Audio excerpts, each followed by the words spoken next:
Absolutely. All right. Oh, turn your microphone on. What on? Yeah. Okay, we're back at ColbertRadio.com. This is our political segment. So if you don't want to hear it, go to something else.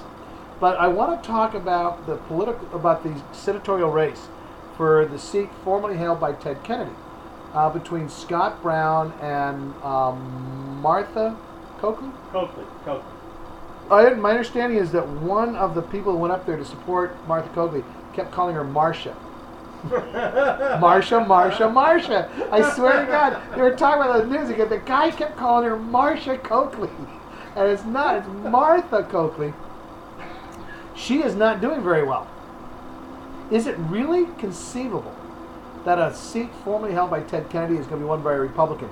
Now, even if this guy, Scott Brown, doesn't win, the fact that he made a race out of this has got to be scaring the living hell out of the Democrats. It's got to be. Absolutely. How could the seat held by Ted Kennedy even be in question? I think I heard somewhere that no Republican has won a seat in Massachusetts since 1981.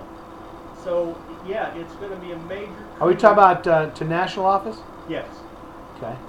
It's going to be a major coup. I heard the speech today from Barack Obama, who went down there to swing for Ms. Coakley. And this is pretty funny. Did you hear it? He got a heckler. It was a heckler. Obama got a heckler? Obama got a heckler. Whoever it was, they were wide slam open. And he just went off script. He Obama should never go off script. Obama was lost. Not man. his forte. He kept going, I got it, you know, and whoever it was, man, they just kept going. I mean, it went on for 20 or 30 seconds, the excerpt I heard, but he just lost control of the whole crowd, and there was some chanting and stuff going on. So this race, man, even if he comes very, very close, which is neck and neck right now, something's going on. The Democrats, I think, are in probably a bad place right now. Yeah, my feeling is Brown's going to lose. I'd like for Brown to win, but I think he's going to lose because it is such... I mean, can you think of a more blue state than Massachusetts? How is it conceivable? This particular seat has been held by Kennedy since 1952. Right. And the very idea... I mean, Ted Kennedy will spin in his grave if they lose this thing. But you know, he is... The thing is, Brown has actually run this as a national referendum. And you got to be careful because when you say national referendum, you're thinking, all right, are we talking about Obama or just the Democrats at large? He's been very careful not to be disrespectful towards the president, but he is running on the national issues, and particularly health care. And even the people of Massachusetts, as blue as they are disgusted with this thing they're coming up with Congress. They don't want it. Nope, they don't. Some don't want it because it doesn't have a public option. Some don't want it because it's leaning towards a public option. Either way, there seems to be enough people in this country who really don't want to have anything to do with what the Democrats are doing. And they just don't get it. They're not going to quit. One thing I told a relative of mine when I congratulated him when his guy won, because he did campaign here for Obama, I'd let him stay here and use my Garmin to get around everything. So I'm sorry, all you conservatives, but family is family. But I told him, I said, the problem is, once you win, and I thought for sure, oh hell yeah, you're gonna win. But so once you win, then you got to govern, and then people are going to find out who you really are, and they're going to go, hey, what the hell is this? This is not what we voted for, because they said you guys will screw it up. I mean, the Democrats will completely screw up this thing. They got a filibuster-proof majority in the House and the Senate, and they got the White House, and the people can't vote them out fast enough. Well, you know what's interesting about the whole thing with President Obama? He ran on that whole platform of change. Change.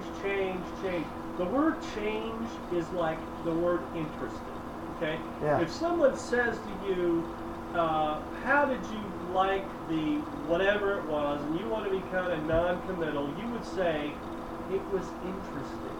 Okay, so you leave a lot of room. It was interesting. But the word change, again, all he said was it was going to be change.